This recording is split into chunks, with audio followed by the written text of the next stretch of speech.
Here at Multnomah Field in Garden City, New York, the Northeast 10 Field Hockey Championship between the Adelphi Panthers and the Bay Stayers here on Northeast 10 now. I'd like to join us on this chilly but sunny afternoon, ladies and gentlemen. I'm Zach Wilson along with Joey Jazinka. Joey, both of these teams have been riding high, and they're on pace to get their first ever Northeast 10 title. And the Knights now extend their lead. They're up 27-24. Another turnover. Here's Diamond going one-on-one. No resistance. The transfer from Central Georgia Tech. She'll go inside. She'll go quickly inside. McGrath played around. Has to go back out to Collinsrud. She's inside. She shoots. She scores. She scores. Adelphi wins in double overtime. Queens College still trying to inch in on tying their program record in single season wins as this one's head out deep to right field, going right towards Guerrera. It is out of here! Jason Rodopoulos in the first at-bat of the bottom of the ninth ties it up at 4. They scored 3 goals that practically sealed the game. Ball's inside the circle. They take a shot. They score! DeLeva again! Adelphi is now up 2-0.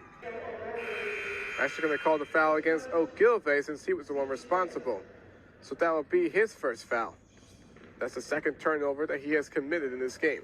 8:02 left to go. We're nearing our third media timeout of this first half. Base trying to extend upon their lead. Loy has out-rebounded them just barely, 8-7. Pass over to Bryan. Now he gets it over to Bennett. Bennett with a floater, no good. Rebound, now numbers here for Malloy. Here's Lynch, gets it out to Reyes. Will take a left wing 3, can't connect. He gets his own rebound, and he'll look to force it back out. And Malloy will reset. Nearly had a chance to try and break it inside, but they wanted to go for 3 points instead.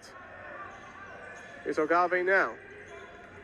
Looking to force his way in and gets it out. Here's Muller. He'll try a 3. It's good. He actually gets a 2 since he touched the line. But either way, he ties it up at 25. And Muller now with 8 points. That's his second made shot here in the first half. He was sent to the free throw line 3 times so far in this first half. His stature has allowed him to do just that, to draw these fouls. Here's a break inside for Christian Adams and gets a jumper to go. Christian Adams checking in as well, the senior forward from New Haven who averaged almost 5 points per game last season, making 6 starts for the Setters. Base back in front, stolen away, here's Bryan. Going one-on-one with Muller and he beats him out to it. Brandon, again, my mistake, but still, the Powell brothers have really been on fire tonight. They have combined for 10 points here in this first half and a traveling violation called against Muller. A turnover that gives the ball back over to the Setters, and that will lead us to another media timeout. 6:29 left to go here in the first half. Pace is starting to get on the roll. They take their first lead of the game. They're up 29-25. Ever since the Knights were down 3-0 in game 1, they have really shown a whole new ball game since then. They were able to pick up 5 of the last 6 runs down the stretch, and now here they are, threatening to extend their lead. Here's Rodopoulos, who had that leadoff single to begin the bottom of the first. Knights are already up 1-0. What more can they try and provide? First pitch, it's down low. Now, Mida is starting to struggle a little bit. It was a tough first inning for him. After he allowed 2 runners to be on with nobody out, was able to work through it, giving up just 1 run during that situation. Here's the 1-0. Pop up into right field, may potentially bring in a run. Guerrero looking at that one. He'll make the catch. Phillip on his way home. The 3-lay throw to the plate is not in time, and a sac fly for Rodopoulos makes it 2-0 Queens. Now batting number 15, Mark Sisko. So another productive at-bat for Jason Rodopoulos. And an RBI back in game 1, which tied the game, and now he has another one here in game 2. 2 combined RBIs in a day, and now here's Sisko. Ramirez at third, and Barrios still at first.